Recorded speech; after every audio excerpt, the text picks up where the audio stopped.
مجھے آپ بہت مشکل سے ملے ہیں۔ حیا، شش، میں تمہارے پاس ہوں، میں کہیں نہیں جا رہا، یہاں دیکھو۔ حیا، شاہ نے اس کا چاند سا چہرہ اپنے ہاتھوں میں تھام کے اس پہ بے دریغ اپنی چاہت کے پھول کھلا دیے۔ حیا، وہ سردار ہمارا کچھ نہیں کر سکتا، ہم اپنے گھر میں ہیں، دیکھو۔ شاہ نے اسے اپنے حصار میں لیے تکیوں کے سہارے ٹیک لگائی۔ نہیں، حیا نے اپنا چہرہ شاہ کے سینے میں چھپائے ہچکیاں لیتے ہوئے کہا۔ اچانک حیا نے اپنا سر اٹھایا اور شاہ کے کندھے پہ لگی پٹی کو دیکھا۔ یہ کیا ہوا ہے شاہ؟ حیا نے بیٹھی ہوئی آواز میں شاہ سے پوچھا۔ کچھ بھی نہیں ہنی، یہ بس ایسے ہی لگ گئی۔ نہیں، مجھے تو گولی لگی تھی نا، اس نے آپ کو بھی گولی ماری ہے نا، سچ بتائیں شاہ۔ حیا کی رونے کی وجہ سے آنکھیں سوج گئی تھیں، کھلی بالوں میں بار بار اپنی بھیگی پلکیں جھپکاتی، کپکپاتے لبوں سے ہچکیوں کے درمیان سوال کرتی۔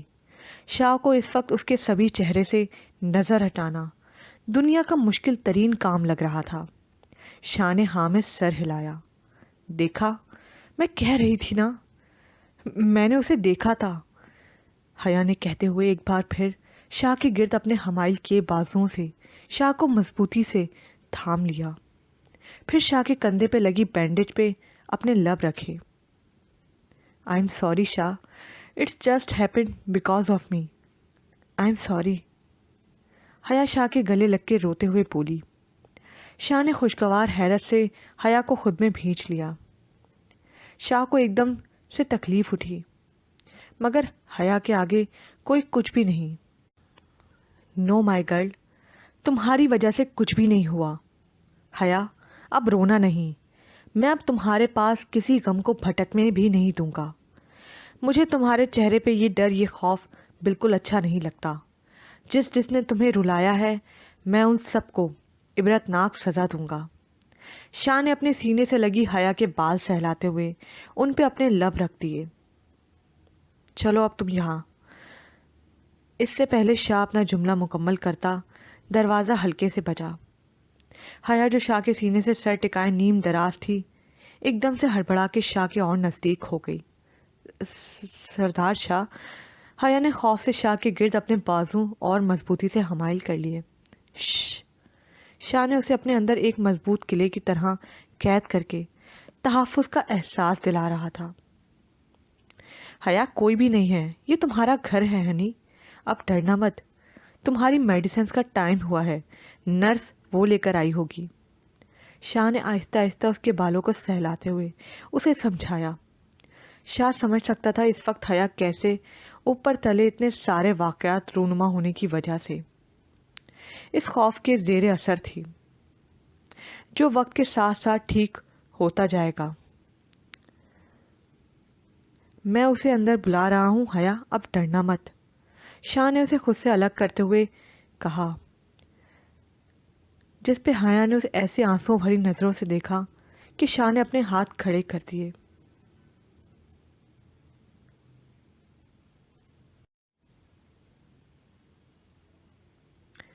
حیا، کوئی بھی نہیں ہے، یہ تمہارا گھر ہے ہنی، اب ڈرنا مت، تمہاری میڈیسنز کا ٹائم ہوا ہے، نرس وہ لے کر آئی ہوگی۔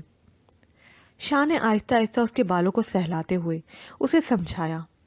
شاہ سمجھ سکتا تھا اس وقت حیا کیسے اوپر تلے اتنے سارے واقعات رونما ہونے کی وجہ سے اس خوف کے زیر اثر تھی، جو وقت کے ساتھ ساتھ ٹھیک ہوتا جائے گا۔ میں اسے اندر بلا رہا ہوں حیا، اب ڈرنا مت، شاہ نے اسے خود سے الگ کرتے ہوئے کہا، جس پہ حیا نے اسے ایسی آنسوؤں سے بھری نظروں سے دیکھا کہ شاہ نے اپنے ہاتھ کھڑے کر دیے۔ اوکے مائی گرل، ہم آپ کو بالکل الگ نہیں کریں گے، آپ کا خادم آپ کو سب کچھ خود کھلائے گا، شاہ نے اسے احتیاط سے اپنے برابر میں بٹھاتے ہوئے کہا، جس پہ حیا کو ایک دم سے تکلیف سی اٹھی۔ یہ کیا ہے؟ حیا نے اپنے ایک پاؤں کی طرف دیکھا جو پنڈلی سے اوپر بینڈیج میں لپٹا ہوا تھا۔ کیا ہوا؟ درد ہو رہا ہے؟ دیکھا نا، جب سے آپ رو رہی تھی محترمہ، اس لیے آپ کو محسوس نہیں ہوا، اور اب آپ کو محسوس ہو رہا ہے۔ تم یہاں بیٹھو، میں نرس کو اندر بلاؤں، اور ہاں، اب اپنے پاؤں کو ہلانا مت اور رونا بھی مت۔ یہ بات کہتے ہوئے شاہ ایک دم سے پلٹا اور اپنے لبوں سے حیا کے آنسو چنے، پھر صوفے سے اپنی کالی شال اٹھا کے اپنے گرد لپیٹی اور نرس کو اندر بلایا۔ ڈیڈ، آپ بالکل ٹینشن مت لیں، میں آپ کی رہائی کے لیے ایسے ثبوت تیار کروانے لگا ہوں کہ عدالت کو آپ کو باعزت بری کرنا ہوگا، یہ میرا آپ سے وعدہ ہے۔ بلال لاشاری نے وی آئی پی جیل میں اپنے باپ کے ہاتھ پہ ہاتھ رکھ کر وعدہ کیا اور وہاں سے باہر نکل آیا اپنی ماں سنوبر اور ہائیکا سے کچھ ضروری باتیں کرنے۔ صبح حیا شاہ کے اٹھنے سے پہلے بیدار ہو گئی۔ خود کو شاہ کے حصار میں قید دیکھ گئی حیا کے چہرے پہ ایک خوبصورت مسکراہٹ کھل گئی۔ کتنا انتظار تھا مجھے اس وقت کا جب میں شاہ کے ساتھ پورے استحقاق کے ساتھ ان کی زندگی میں شامل ہوں گی، اور آج وہ وقت آ گیا ہے۔ حیا نے سوئے ہوئے اس بے نیاز بادشاہ کو دیکھا جس کی خوبصورتی، گھنی مڑی ہوئی پلکیں اس کے چہرے پہ کتنی شاندار لگ رہی تھی۔ پھر اس کی پیشانی کو دیکھا جس پہ ہمہ وقت سلوٹ رہتی تھی، جو اس وقت غائب تھی۔ حیا کا دل چاہا کہ وہ اس بے نیاز بادشاہ کی پیشانی پہ لب رکھے اور شکریہ کہے میری زندگی میں لوٹ آنے کے لیے۔ اچانک شاہ کی آواز نے حیا کو چونکا دیا۔ اب صرف دیکھتی ہی رہو گی یا تھوڑا پیار بھی کرو گی؟ شاہ نے بند آنکھوں سے الفاظ کہے کہ حیا کے جسم میں برقی دوڑ گئی۔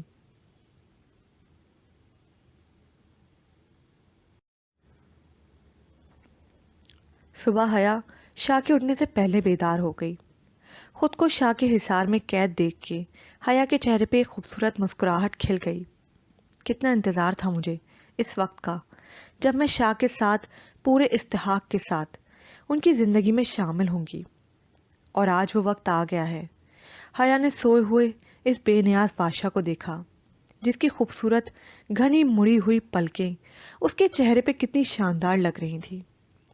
پھر اس کی پیشانی کو دیکھا جس پہ ہمہ وقت سلوٹ رہتی تھی، جو اس وقت غائب تھی۔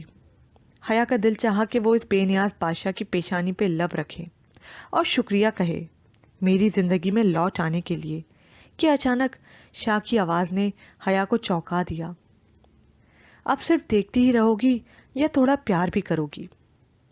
شاہ نے بند آنکھوں سے الفاظ کہہ کے حیا کے جسم میں برقی دوڑا دی۔ نہیں تو، میں تو نہیں دیکھ رہی، حیا نے اٹکتے ہوئے کہا۔ اچھا، مجھے تو لگا کوئی مجھے دیکھ رہا ہے۔ شاہ نے اپنی ایک آنکھ تھوڑی سی کھولی کہ حیا کو دیکھا، پھر اس کی دونوں آنکھوں پہ باری باری اپنے لب رکھے اور کہا، کل رات سے میں خود کو دنیا کا خوش نصیب ترین انسان سمجھ رہا ہوں، کیونکہ میری محبت یک طرفہ نہیں، اور میں چاہتا ہوں کل رات سے میں خود کو دنیا کا خوش نصیب ترین انسان سمجھ رہا ہوں، کیونکہ میری محبت یک طرفہ نہیں، اور میں چاہتا ہوں جیسے کل رات کو آپ نے مجھے اپنے ان پیارے لبوں سے چھو کے میری روح کو سیراب کیا تھا، ویسے ہی اگر آپ میری صبح بھی حسین کر دیں تو آپ کا اپنے غریب شوہر پہ بہت احسان ہوگا۔ شاہ کی گھنی مونچھوں تلے گہری مسکراہٹ چھا گئی اور اپنی دونوں آنکھیں کھول کر حیا کو دیکھا جس کا چہرہ شرم سے گلنار ہو گیا تھا۔ بولے وکیل صاحب، اس کیس سے ڈیڈ کو کیسے نکالا جائے؟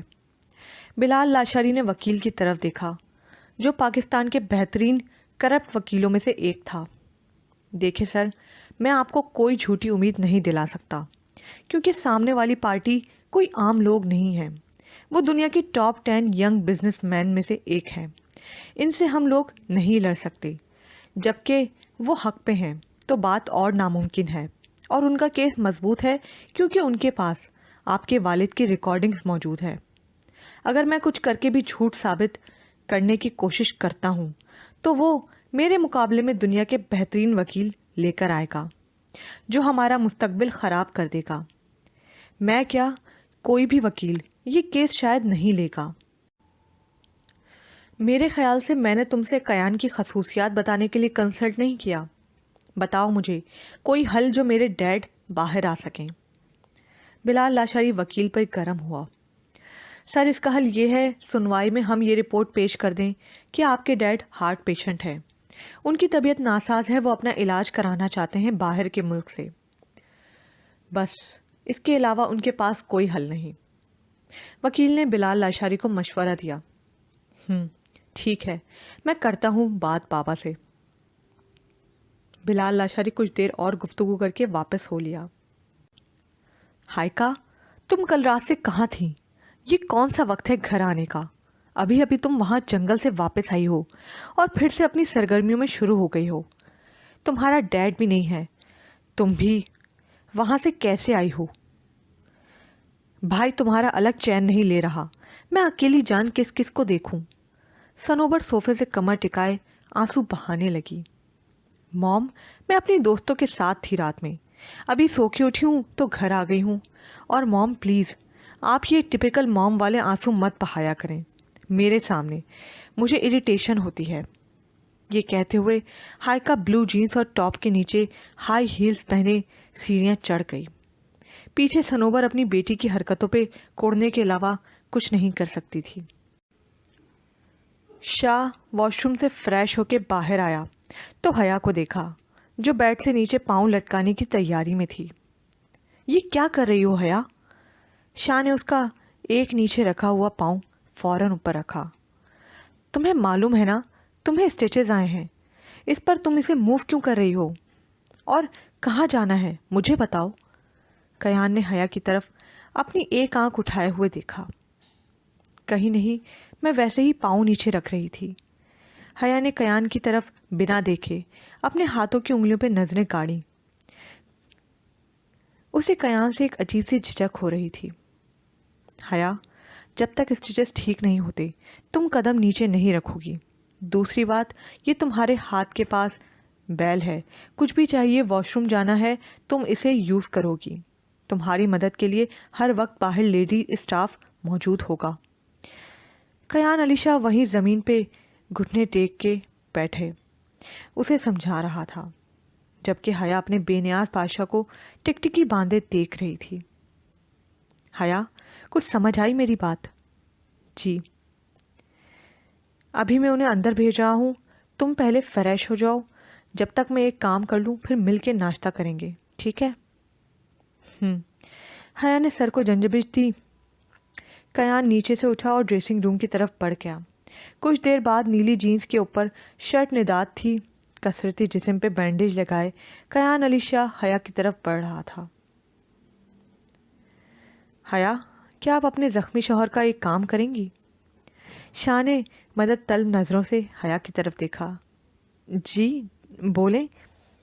حیا نے کیان علی شاہ کی طرف لمحے بھر کے لیے دیکھا، پھر اس کی سحر انگیز شخصیت کے آگے نظریں جھکا لی۔ کیا آپ میری شرٹ پہنانے میں میری مدد کریں گی؟ میری زندگی؟ شاہ نے حیا کے برابر میں بیٹھتے ہوئے کہا۔ جی۔ حیا نے بنا شاہ کی طرف دیکھے کہا اور شاہ کے ہاتھوں سے شرٹ تھام لی۔ پھر شاہ نے حیا کی طرف ترچھا ہو کے بیٹھا تاکہ حیا کو ہلنا نہ پڑے۔ پھر حیا نے نہایت احتیاط سے کیان کے شرٹ پہنانے میں مدد کی۔ شاہ کی کمر حیا کی طرف تھی۔ شاہ نے تھوڑا سا پیچھے کی طرف سرکا، کچھ اس طرح کہ شاہ کی کمر حیا کے کندھوں کو چھو رہی تھی۔ شاہ اور حیا میں ایک انگلی کا فاصلہ تھا جسے شاہ نے سمیٹتے ہوئے حیا کے رخسار پہ اپنے لب رکھ دیے اور نہایت آہستہ آواز میں حیا کے نزدیک سرگوشی کی اور کھڑا ہو گیا۔ Thank you so much for this owner. پھر نہایت احتیاط سے اپنی بلیک شرٹ کے بٹن بند کیے، سائڈ ٹیبل سے اپنا موبائل اٹھایا اور حیا کی طرف پلٹا۔ میں بس 10 منٹ میں آ رہا ہوں، جب تک تم فریش ہو۔ ویسے آپس کی بات ہے، تمہیں کپڑے پہنانے کی پریکٹس بالکل نہیں ہے، مگر مجھے ہو گئی ہے۔ کیان نے حیا کی طرف سر سے پاؤں تک اشارہ کیا۔ کیان علی شاہ کی بات سمجھ کے حیا کا دل چاہا زمین پھٹے اور وہ اس میں سما جائے۔ حیا کے چہرے پہ مانو پورے جسم کا خون سمٹ آیا ہو۔ آئی پرومس، میں ایک انتہائی شریف انسان ہوں، میں نے تمہیں بالکل نہیں دیکھا۔ ہاں،